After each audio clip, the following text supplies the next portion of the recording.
In terms of the modeling that you did, a lot of it when you're going across the country was unstructured, it sounds like. Then you get to LA, it's a lot more structured. You're talking about like kind of being comfortable. You eventually end up doing a bunch of modeling with Playboy and all that. Like, how do you get comfortable with people? Is it weird? Like, that's just such a foreign concept to 99% of people.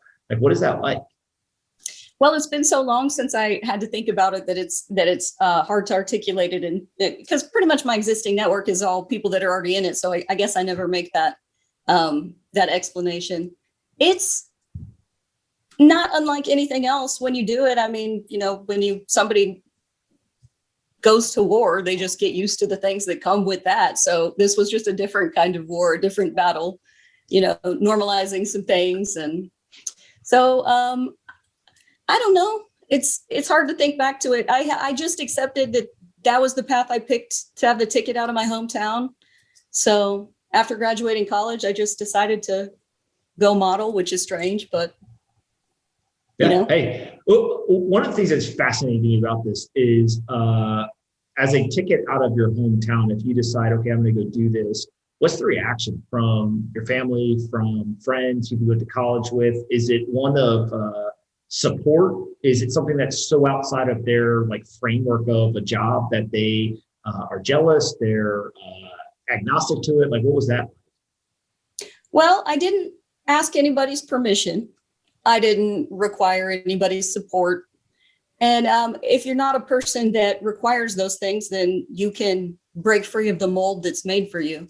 So I didn't want to stay in Kansas, and I didn't want to do that. Now with the city having changed some, I can see the appeal of that a little more than I would before the shutdown.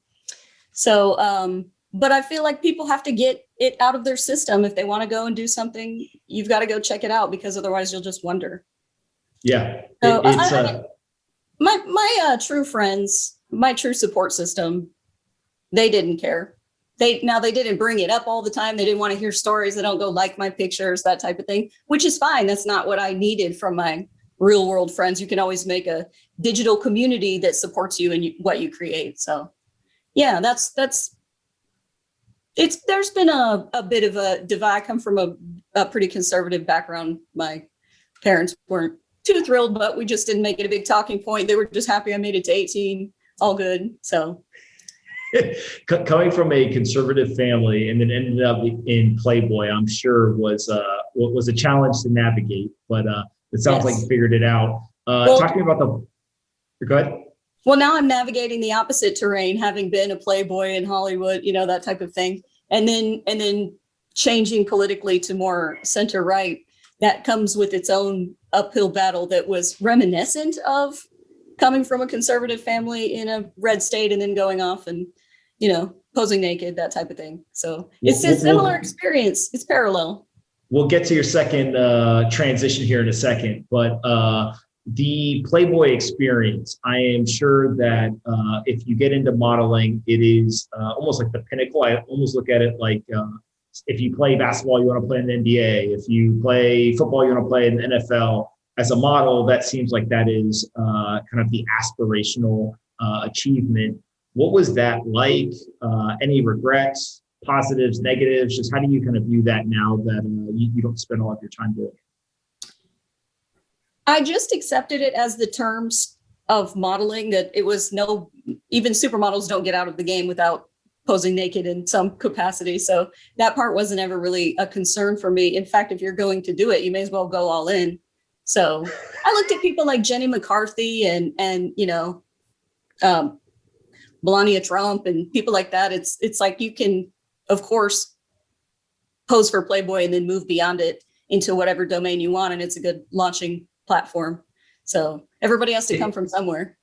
It's fascinating to me to think about, and I don't even know if you realize this, like the thought process that even the supermodel ends up modeling naked at some point, but people being able to transition past, like you mentioned, when it's coming up, are you nervous? Are you worried at all? Do you think about like, oh, my friends, my family, et cetera, here's what they're going to think? or is it from a political or a professional standpoint? It is the epitome and kind of that achievement, and so you're more focused on this professional goal, and everything else you're like, yeah, I'll figure it out as it comes. Well, I wanted to do the commercial aspects of posing for magazines like Playboy and FHM, and there was a whole series of other magazines. But I just wanted to do that to legitimize the fact that for 2 years I had already been modeling. So I had already done sexy photo shoots and lingerie and all that. So I guess I just wanted to commercially validate my endeavor. So, and it was good for marketing after the fact, because then other brands want to use you, and that how that whole thing ascends. So this sounds nuts, but as I hear you talking, you're basically describing what now everyone is like yelling and screaming all excited about. It's like the creator economy, right? It's these people who they build some large audience and then they're able to monetize it afterwards. Really what you're talking about almost, a decade and a half ago is as you're coming up in the modeling world, you end up getting into Playboy. That's like a stamp of approval or a validation of that career. And then you're able to launch that into other business endeavors. Is that kind of a fair comparison? Exactly. And everybody wants to put somebody else in, a bottle, a container that they can understand. And it's been so long that now I've been interested in so many other things that I feel like I've shattered that mold enough, but I still go to the well enough to support the fact that that's why people follow me. But it's been really great to just grow an audience, and then whoever wants to stick around for the conversation can, or, if not, I'll still push the pictures and that type of thing. So I know why people came, but that isn't necessarily why they stayed. So, but no, I appreciate the fact that that I got a little bit of head start on the game.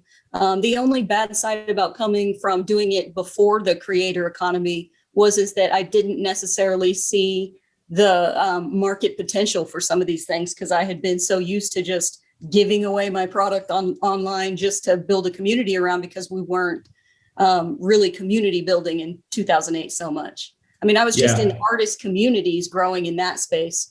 Just there was social media networks that were just for models and photographers to connect, so we could create in our own little world, instead of things that were so wide open like Instagram for everybody to consume.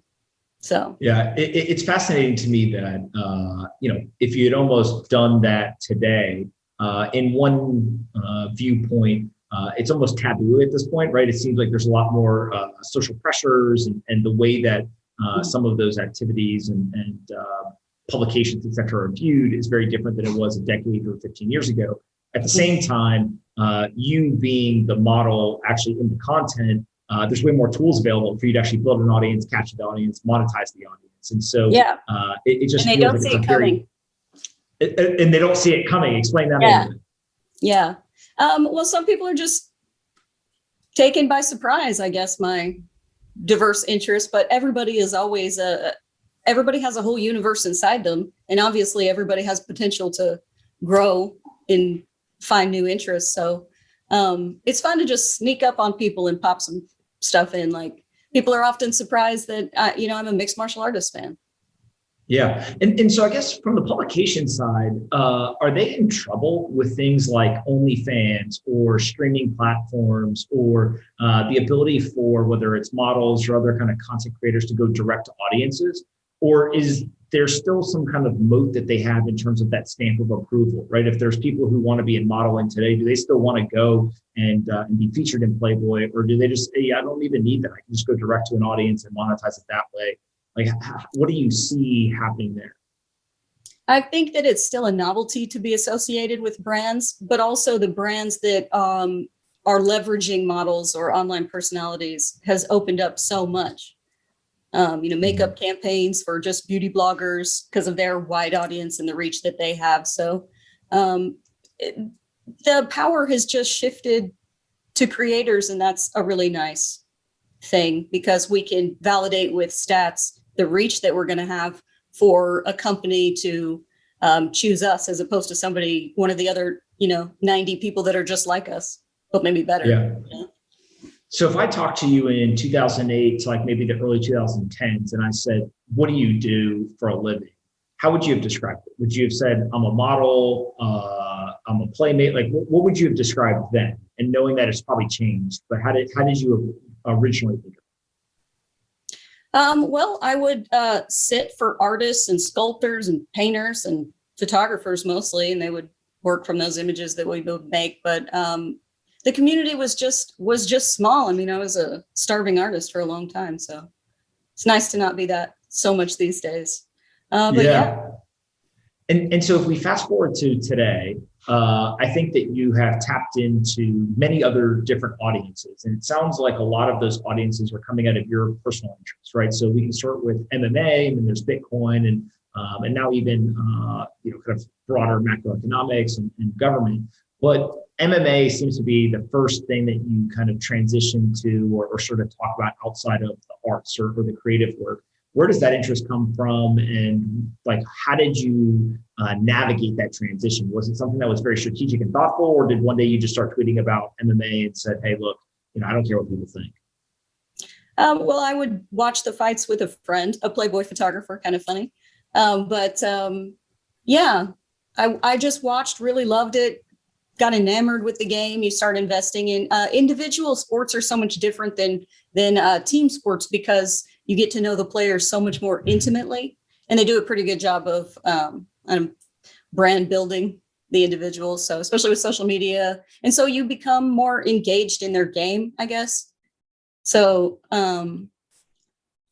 I just loved it. I fell in love with it. I don't really know what to say other than that, but the space was so wide open, especially when I started to shoot pictures, because then I was getting ringside access and cage side opportunities to shoot for amateur and some professional leagues. So yeah, it was fun. So I just saw the opportunity. I've done the red carpet run roll camera for, UFC Hall of Fame, and just these interviews and media days the day before that they, when they do their weigh-ins and stuff. So it was just an opportunity to go leverage my modeling, but then contribute in a different kind of way. And I just loved the scene, and it was different. And I relate to fighters and their stories, and overcoming obstacles in the journey and seeing the hard work. Like, I find them so inspiring, because we're all fighting for something. What are you fighting for? Oh, wow. Such a big idea, right? You have to, I am shattering the mold that was made for me as, a little farm girl in Kansas that was never supposed to leave and get out, and certainly not get to break the need to have a job and people to have to please all the time. Like, I speak my mind and I say exactly what I mean, probably to too far of a degree, because I don't have really any accountability in that way, but that's what freedom is to me. So I guess what I'm fighting for is building something where nobody can take that from me, in a world where people are constantly seeking to invalidate your humanity for not having a mainstream opinion and perspective on things. And so when you think about the transition around MMA, some of that was personal interest. You enjoyed watching it, you enjoyed talking about it.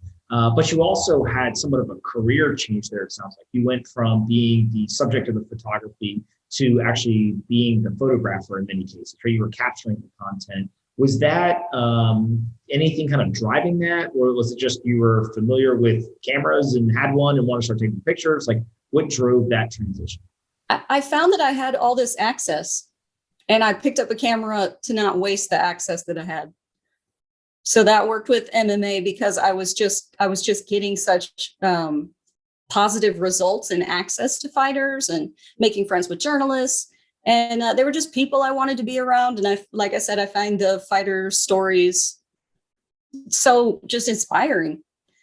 So it was a way to enhance my hobby, and also it gave me a reason to find a new way to be a creator. So I picked up a camera because I didn't want to waste the opportunity, fumbled my way through it. Nobody seemed to even notice I was fumbling my way through the beginnings of it. So it is just I had time to do it, and I always love new challenges and being able to just absorb information. So it was just something that I felt like doing, and so I did it. And that's been the best thing that modeling has afforded me in this lifestyle is that I can go all in on anything I'm interested in. So I'm noticing a trend here, which it sounds like basically you said, hey, as a Playboy playmate, I can get my foot in the door. When I get my foot in the door, I have this incredible access. And in a Yeah. very opportunistic way, you knew that if you had your foot in the door, had access, and you brought a camera with you, you could almost launch an entirely new career and not break the mold from going from Kansas to LA, but also break the mold from being the Playboy model to now being somebody who's actually creating the content and the photographer. Is that fair? That's very fair. Yeah. Okay. And it keeps opening my world up so much. So if you're bringing value to other people, then they'll open doors for you too. So Yep. it's been nice because the world feels so big and wide open.